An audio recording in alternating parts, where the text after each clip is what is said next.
take me 8 hours to film because I can't speak. Hey, what's up you guys? Welcome back to my channel. If you're new here today, my name is Jana and thank you so much for joining me. If you want to see more of me when I'm not posting videos, you can check out my Instagram.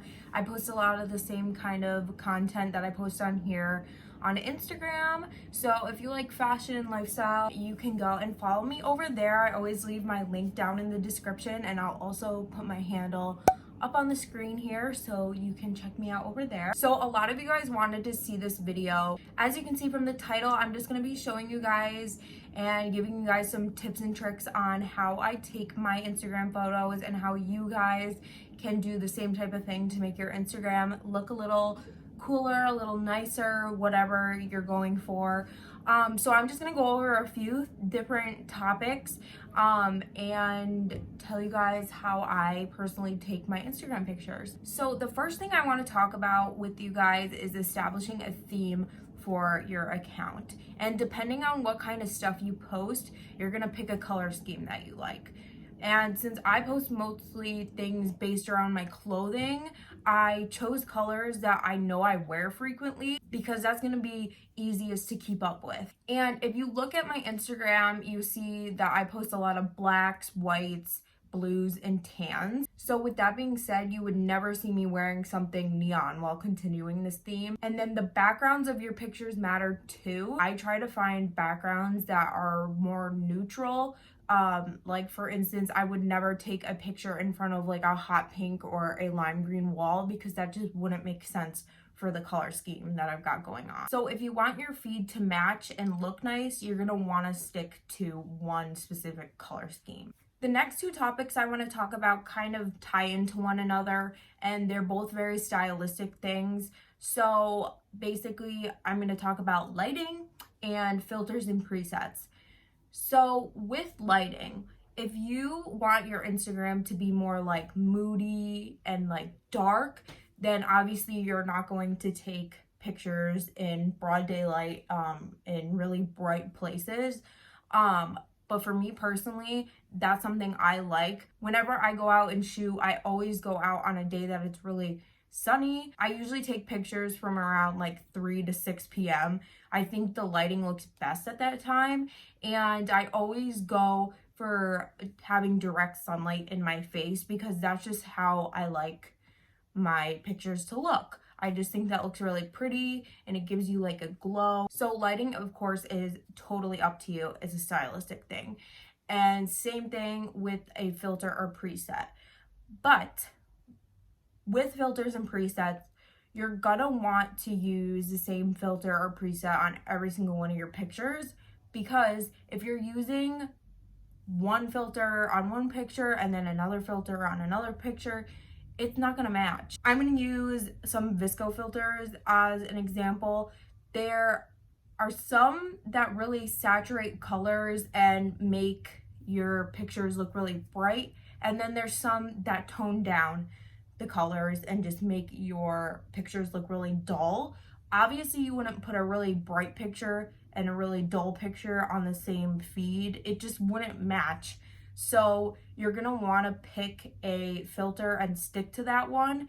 I'm not gonna get too much into this because I'm gonna do a whole video on editing pictures next week, and I'll talk more about filters and presets and all that kind of stuff. But basically what I'm saying here is you're gonna want to keep one filter that you use on all your pictures. So once you establish a color scheme that you really like, you'll be ready to start taking pictures. And a question I get a lot is, what do I take my pictures on?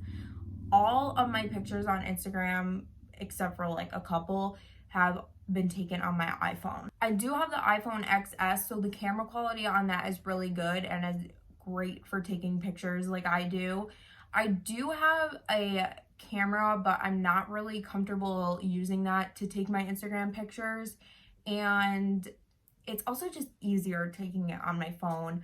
And I'm sure a lot of you guys can't just go out and splurge a bunch of money on an expensive camera, and I bet that a majority of you all have a smartphone that you can take really good quality pictures on anyway. So yeah, if I can do it, you can do it. So then the next question that I'm always asked is who takes my pictures for me? Most of my recent pictures have been taken by Allison. I post her on my stories and stuff all the time. You probably know who she is. I'll link her Instagram down in the description. Some were taken by my friend Kayla. I'll also link her Instagram down in the description. And then the last few photos I posted for American Eagle, those were taken by my sister's boyfriend, James. And I will also link his Instagram down in the description. But the only one of those three that even has any background in photography is James. So really, I'm telling you, anyone can do this as long as you know the basics. Even if you don't have someone that can take pictures for you, there's still ways you can get good quality pictures by yourself. I'm about to insert some pictures up here, all that I took by myself in my room, and they came out amazing. For these photos, I just took my phone and I propped it up somewhere. I made a little weird contraption and I propped it up, and I set the 10-second timer, and I just kept taking pictures until I liked one. I would definitely recommend using your back camera just because the front facing camera isn't as good quality, and I know it can get really annoying having to go and look every single time and see if the picture came out all right. But I swear, if you just keep taking a bunch, you're gonna get one that you like eventually. And if you happen to be more serious about taking pictures of yourself and don't want to just be confined to like your room or somewhere that you know there is somewhere you can prop your phone up, I would recommend getting a tripod for your phone. The one that I'm using right now to film. I use it all the time. It's great. It's really cheap on Amazon, and it comes with this little Bluetooth remote. It's literally like this big.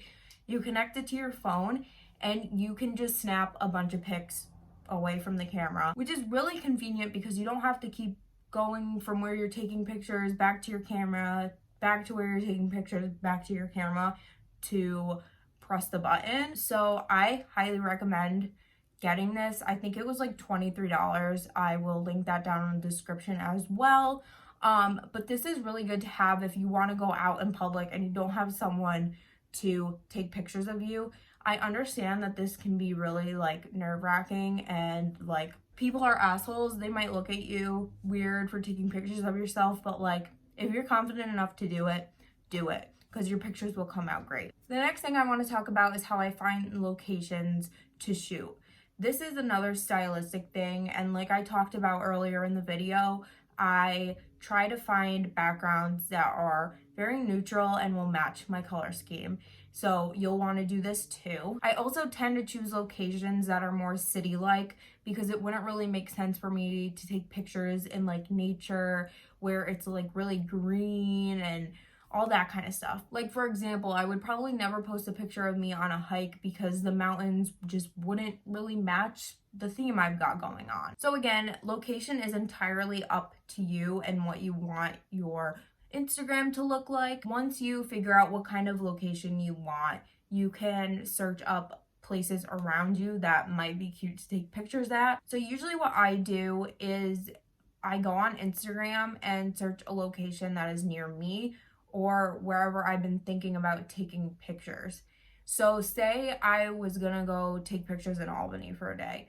I would go to like the search bar or whatever on Instagram and type in Albany, New York and go to places. And then I search through all of those pictures and see if there's any locations that I happen to like.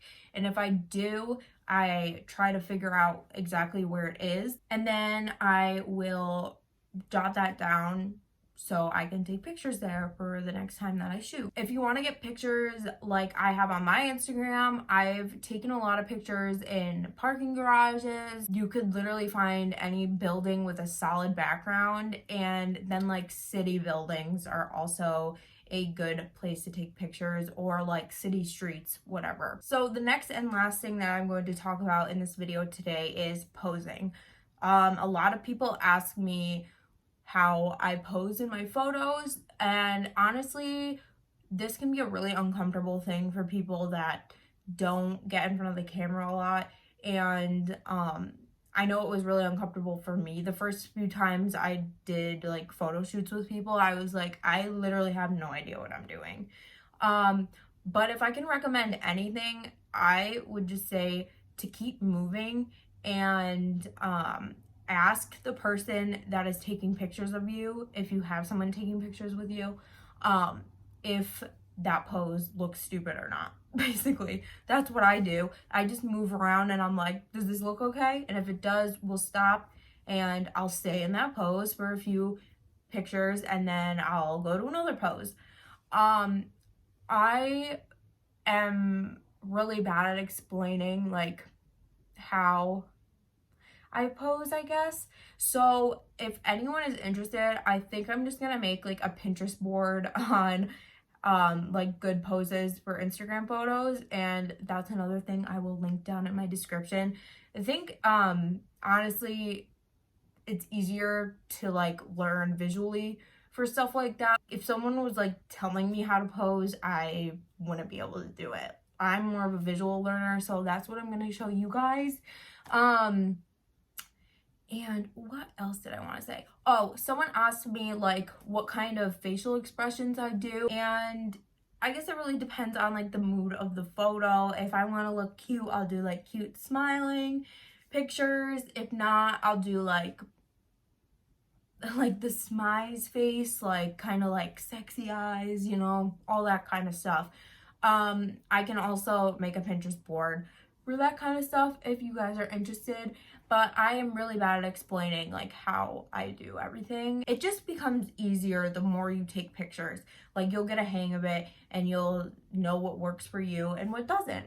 But again, I'll link the 2 Pinterest boards down in the description so you can go through those and see some good poses that you can do in your own photos and all that fun stuff. But that is going to be it for today's video. I hope you guys got some good information out of this.